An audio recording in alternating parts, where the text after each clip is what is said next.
Hi friend, நம்ம யூடெக் தமிழ் சேனலை subscribe பண்ணாதவங்க உடனே சப்ஸ்கிரைப் பண்ணுங்க. கூட பக்கத்தில் இருக்க பெல் ஐக்கானும் கிளிக். அனைவருக்கும் வணக்கம் நண்பர்களே. இன்றைக்கி பார்க்க போகிற காணொளி எதையும் தாங்கும் தைரியம் தன்னம்பிக்கை உடைய சிம்மராசி. சிம்மராசியை பொறுத்தளவுக்கு தைரியத்துக்கும் தன்னம்பிக்கைக்கும் முன் உதாரணமாக இருக்கக்கூடியவர்களே இவர்கள் தான். அது ஆணாகட்டும் பெண்ணாகட்டும். சிம்மம்னாவே தனி ஒரு கம்பீரம் இருக்கும். அவங்களுடைய செயலில் தனி ஒரு தெளிவு, அதில் வெற்றி பெறணுன்ற அந்த ஒரு வேகம் உணர முடியும். அதனால் சிம்ம ராசிக்காரங்க எல்லா விஷயத்துலையுமே ஈடுபடுவாங்களா அப்படின்னா கிடையாது. தனக்கு தேவன் வந்துட்ட போது எந்த நிலைக்கு சென்றும் அதில் வெற்றி பெற தயக்கம் இல்லாமல் தைரியமாக இருக்கக்கூடியவர்கள் தான். இன்னொன்று சொல்லணும்னா, எவ்வளோ அடித்தாலும் தாங்குறான்ப்பா அப்படின்ற மாதிரி எந்த சூழ்நிலையிலுமே தன்னுடைய ஸ்திரத்தன்மையை, நிலையாக இருக்கக்கூடிய நிலையை விட மாட்டாங்க. இது நீ எங்கே வேணாலும் போயிட்டு வைப்போ, அதுக்காக நான் அதை பார்த்து பயப்படுற ஆள் கிடையாது, நான் தைரியமாக நிற்பேன் அப்படின்ற மாதிரி இவங்களுடைய எல்லையில் துணிகரமாக தைரியமாக நிற்கக்கூடிய அந்த ஒரு அதிகார தோரணையும் தன்னம்பிக்கையும் இவங்களுக்கு இயல்பாகவே அதிகமாக இருக்கும். அதனால் சிம்ம ராசியை பொறுத்த அளவுக்கு எந்த சூழ்நிலையிலுமே கூட தன் முன் வச்ச காலை பின்வைக்க மாட்டாங்க. ஆனால் இந்த காலகட்டம் நெருக்கடியான சூழ்நிலை.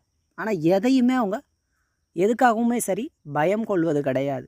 எதுவாக இருந்தாலும் பார்த்துக்கலாம், அதெல்லாம் ஒன்றும் பெருசு கிடையாது, இதை விட எவ்வளோ தூரம் பார்த்துட்டோம் அப்படின்ற மாதிரி அந்த பிரச்சனையை அவ்வளோ ஈஸியாக ஹேண்டில் பண்ணுவாங்க.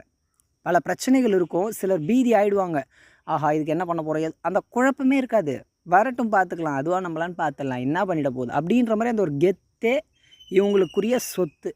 யாராலையுமே இவங்களும் அவ்வளோ ஈஸியாக வீழ்த்த முடியாது, வெல்ல முடியாது. ஏன்னா சிம்மம்ன்றது அதிகாரம் மிக்கக்கூடிய ஒரு செயல்பாடு.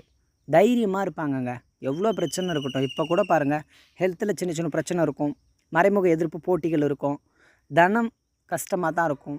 இன்னும் சொல்லணும்னா, யாரை நம்புறது யாரை நம்பக்கூடாது, அமைதியாக இருப்பாங்க, நிதானமாக இருப்பாங்க. இந்த சூழ்நிலையில் சிம்மம் அவசரமே படாது.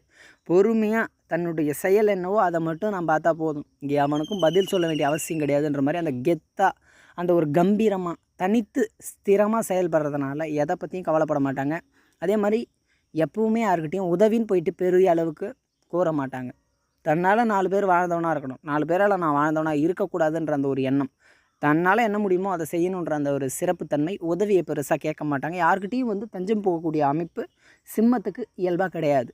நான் பட்னியாக இருந்தால் கூட நான் தனியாக இருந்து பட்னியாக இருந்துட்டு போகிறேன், மற்றவங்க கிட்ட போய்ட்டு நான் கையேந்தி சாப்பிடணுன்ற அவசியம் இல்லை. இந்த சில பெற்றோர்லாம் சொல்லுவாங்க, சார் நான் இருக்கிற வரலையும் என்னால் முடிஞ்ச வரலும் சாப்பிட்டு போகிறேன், என் பையன்கிட்ட போய் நான் கையேந்த வேண்டியது கிடையாது அப்படின்ற மாதிரி அந்த கம்பீரம்லாம் இந்த சிம்ம ராசிக்கு வயதான காலத்திலுமே கூட நிச்சயமாக இருக்கும். இப்போ பார்த்துக்கிட்டிங்கன்னு வச்சுங்களேன், யாரை நம்புறது யாரை நம்பக்கூடாதுன்ற ஒரு தோரணை இங்கே சிம்ம ராசிக்கு இருக்கும். ஏன்னா எல்லாரையுமே பார்த்தா நல்லவங்க மாதிரியே இருப்பான், ஆனால் எவனுமே இங்கே இவங்களுக்கு பெருசாக சப்போர்ட் இருக்காது. அது இவங்களுக்கு இயல்பாக தெரியும். அதனால் யாரையுமே பெருசாக இவங்க பெரிய அளவுக்கு நம்பவும் மாட்டாங்க, நம்பி ஏமாறவும் மாட்டாங்க. தன்னம்பிக்கையோடு செயல்படக்கூடிய சிம்மராசி நிச்சயமாக எந்த நிலையிலுமே தன்னுடைய அதிகாரமும் தன்னுடைய வெற்றிக்காகவும் முழு உருத்தோடு தைரியமாக விடாமுயற்சியுடன் பயணிக்கக்கூடியது, அனைத்திலும் வெற்றி பெறக்கூடியது. எந்த நிலையிலும் கவலை கொள்ள வேண்டியதுக்கு அவசியமே கிடையாது. தன்னம்பிக்கையோடு இருங்க, அனைத்திலும் நீங்கள் ஜெயிப்பீங்க. நீங்கள் ஜெயிக்கிறது உண்மைதான், கொஞ்சம் கஷ்டப்படுவீங்க, அவ்வளோதான். ஆனால் நிச்சயமாக நீங்கள் வெற்றி பெறது உறுதி. இந்த காணொலி பிடிச்சிருந்ததுன்னா கமெண்ட் பண்ணுங்கள், லைக் பண்ணுங்கள், மறக்காமல் உங்கள் நண்பர்களுக்கு ஷேர் பண்ணுங்கள். கூடவே நம்ம யூடியூப் தமிழ் சேனலில் சப்ஸ்கிரைப் பண்ணாதவங்க உடனடியாக சப்ஸ்கிரைப் பக்கத்தில் இருக்க பெல் ஐக்கானை கிளிக் பண்ணுங்கள்.